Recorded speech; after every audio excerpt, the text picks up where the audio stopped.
So, if you have a fear of clowns, if your imagination goes crazy, if you don't like gunk and goop and like childhood nightmares, see this film anyway. It's pretty good.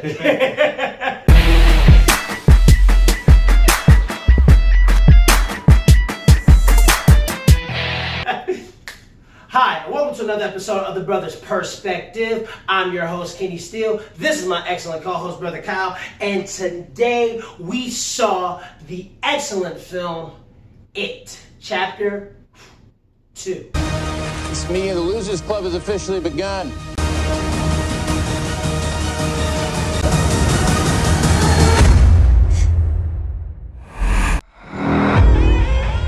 Hello. Different to say, but different in a good way. Different in a real good way. What would you say about it? How'd you like it? Tell you the truth, man, I ain't like it, man. I ain't like it. But it's not that. To me, the film is 3 hours long, right? Yeah. You start to feel that runtime. And you know, I'm thinking three hours with the first film. I was kind of disappointed because there was no plot. They didn't really tell you where it came from. They just had little posters in the library and pictures in the library, but they didn't explain it. So they said they were going to do a deep dive in the second movie, which they kind of did. You know, they kind of told a little bit.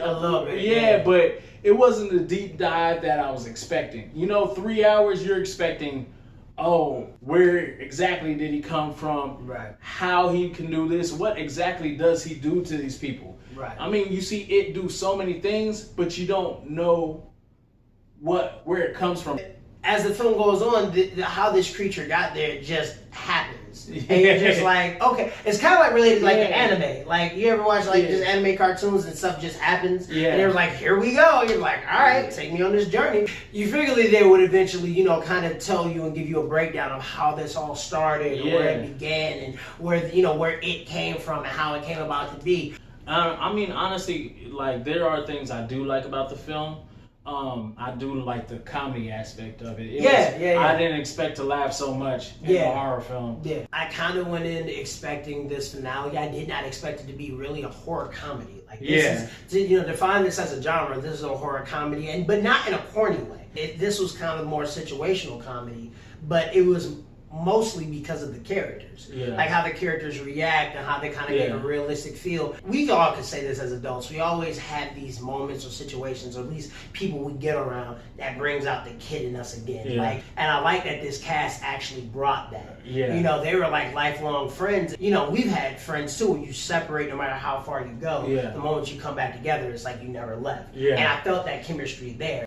Almost mimicked, you know, the chemistry and the characteristics of the children of the Losers Club. And that made you really feel like, okay, now these are definitely the adult versions of these guys. And I mean, in their career paths as adults, kind of, you're like, okay, that makes sense. That makes sense. Following this career path. So, if you had to give it a score, what would you give it? I give it a 2.5 out of 5.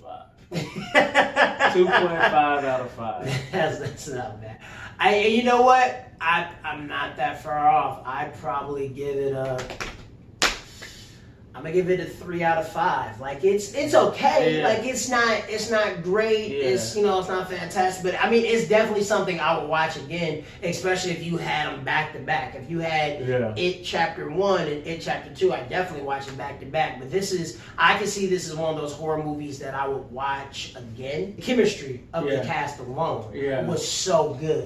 And you know, and they were great. Everybody from Bill Hader, you know, James McAvoy, Jessica Chastain, Jay Ryan, Mustafa, like all of them were really great, man. The similarities between the adults and the young adults was just uncanny, man. Like, it was really, really good. Definitely give us a like, share, and subscribe. Hit that bell icon for more notifications, more reviews, more Wrestler's Perspective, and of course, everything else that we got going on. If you want to follow Kyle, he's going to tell you where to follow him at right now.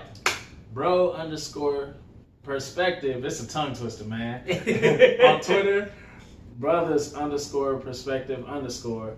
on Instagram. See, it wasn't that bad. And if you want, you can follow me at KenDogDMFT on Instagram and Twitter. You can also follow me at Kenny Steele on Facebook. So until then, be cool, be kind. Let us know what you think in the comments. We do take ideas. We definitely appreciate them. And until then, we'll see you guys soon. Peace. Peace.